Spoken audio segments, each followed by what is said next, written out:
Why did they have to die? Welcome to WatchMojo.com, and today we'll be counting down our picks for the top 10 video game bosses you don't want to kill. Think you know video games? More specifically, terrible video games? Click below to sign in with your Google or Facebook account and take the new trivia quiz on WatchMojo.com. It's pretty hard, but get it right and you could win a collectible box from Culturefly loaded with exclusive toys, accessories, and apparel. Follow the link in the description. For this list, we'll be going over the bosses from video games whose deaths and/or defeats we'd rather have avoided. And the one who inherits the title of boss will face an existence of endless battle. Number 10. Bloodwing Borderlands 2. Calm down, boy! Take it easy! The pet bird of Mordecai, a former playable character from the first Borderlands game and an ally in the second, Bloodwing is captured and mutated by the game's main antagonist, Handsome Jack. Being forced to fight against a former pet and ally is tough, and the player and Mordecai attempt to sedate her instead of kill her. Okay, she's still alive. Get the microchip from her collar, and we can get her back to Sanctuary. However, just when she's subdued, Handsome Jack detonates an explosive collar he's placed around her neck, killing her. Having victory snatched away at the last moment and being unable to stop it on repeat playthroughs can be bad enough, but losing a pet in the process only makes it worse. God damn it, Jack! I'm gonna kill you! You hear me? Number 9. Bunsen the Hot Dog, Yoshi's Woolly World.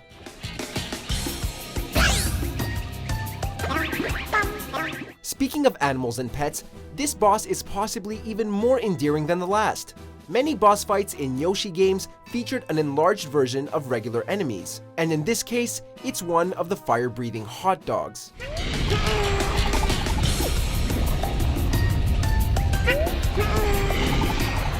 The woolly pooch leaps around the room and into the background while spitting flames and barking like a dog, making for a rather cute boss fight, though most bosses in Yoshi's Woolly World are rather adorable.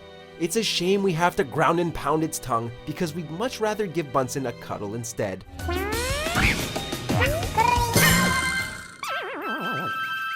Number 8.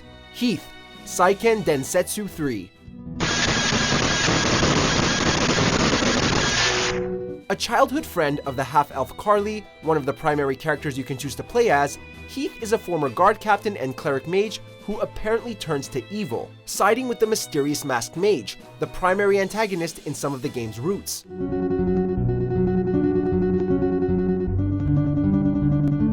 However, it turns out that Heath has been brainwashed to serve the mage, who is, in fact, his father Belgar. This doesn't make it any easier for Carly to face him in battle though, and he must be killed to reach the final boss. Granted, he's resurrected later, but having to kill your oldest friend is still rough.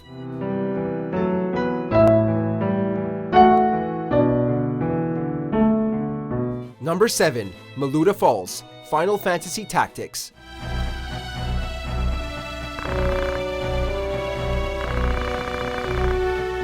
Final Fantasy games have plenty of sympathetic or charismatic antagonists that we loved seeing, but our pick had to go to Maluda Falls.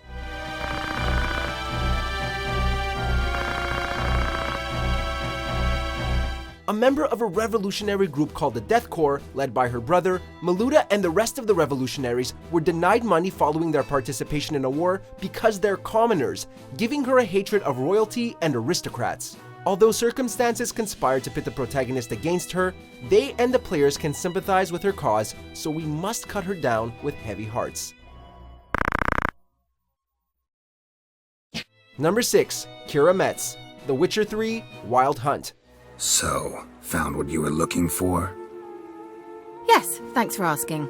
How are you feeling? Sleep well? An aristocratic and flirtatious sorceress, Keira Metz is one of the several companions and even romantic interests Geralt can have on his adventure in the third Witcher game. Sorry, there's someone else. So what?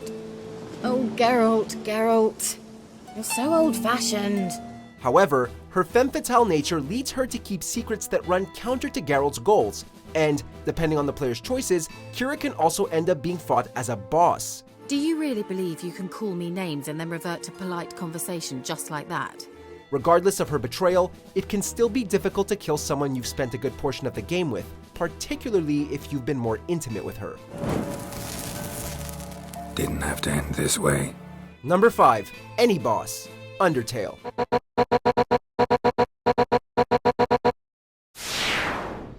Usually, we try to restrict our entries to one per source, but we honestly couldn't narrow this down.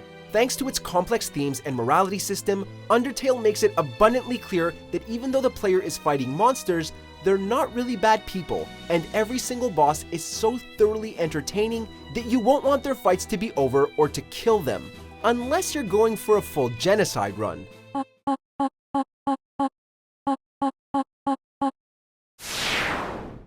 Although, even then, the game is going to make sure you're gonna have a bad time.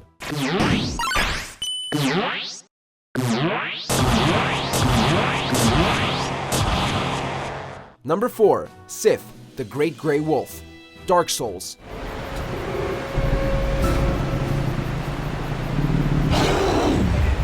As we've already seen, boss characters based on animals can be tough to fight, and it's made all the more difficult the more realistic they look, even if this particular one is a giant wolf with a sword in its mouth.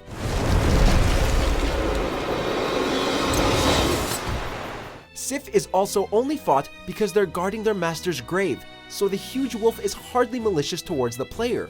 They're loyal even after death, which is admirable. Plus, when they start limping because you've staggered them, we can't help but feel sorry for an animal in pain.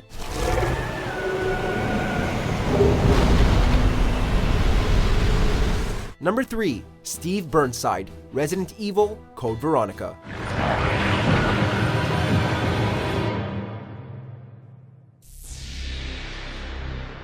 Recurring character and ally to Claire Redfield throughout this Resident Evil installment, Steve Burnside was imprisoned on the island the game takes place on by the sinister Umbrella Corporation after his father sold their secrets. Plus, they killed his mother. Oh, and they also end up turning him into a gross mutant monstrosity that menaces Claire and the player.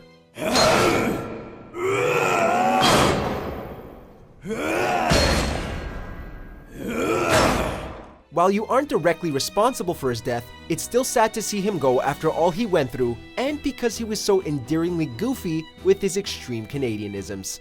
I love you. Number 2. The Boss. Metal Gear Solid 3, Snake Eater.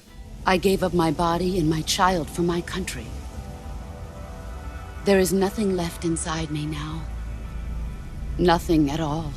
The aptly named boss is the central antagonist for the majority of the third Metal Gear Solid game.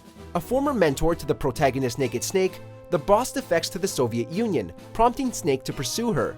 After a battle with the boss, the player is forced to shoot her while she's unarmed. There's only room for one boss and one snake.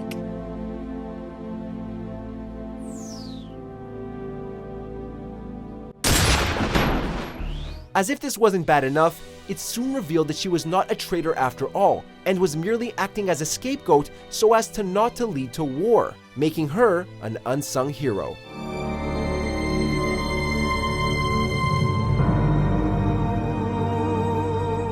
Number 1. The Colossi, Shadow of the Colossus.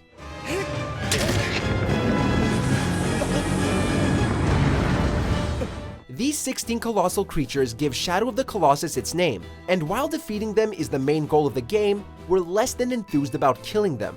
Players control a young man named Wander on a quest to revive a woman from the dead, and to do so, they must kill all of the Colossi as a favor for a mysterious entity.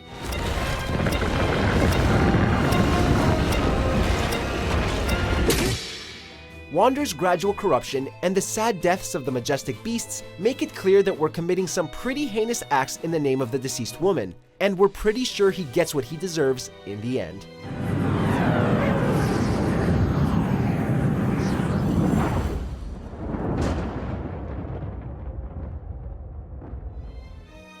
Do you agree with our picks? Check out these other great clips from WatchMojo, and be sure to subscribe and ring the bell to be notified about our latest videos.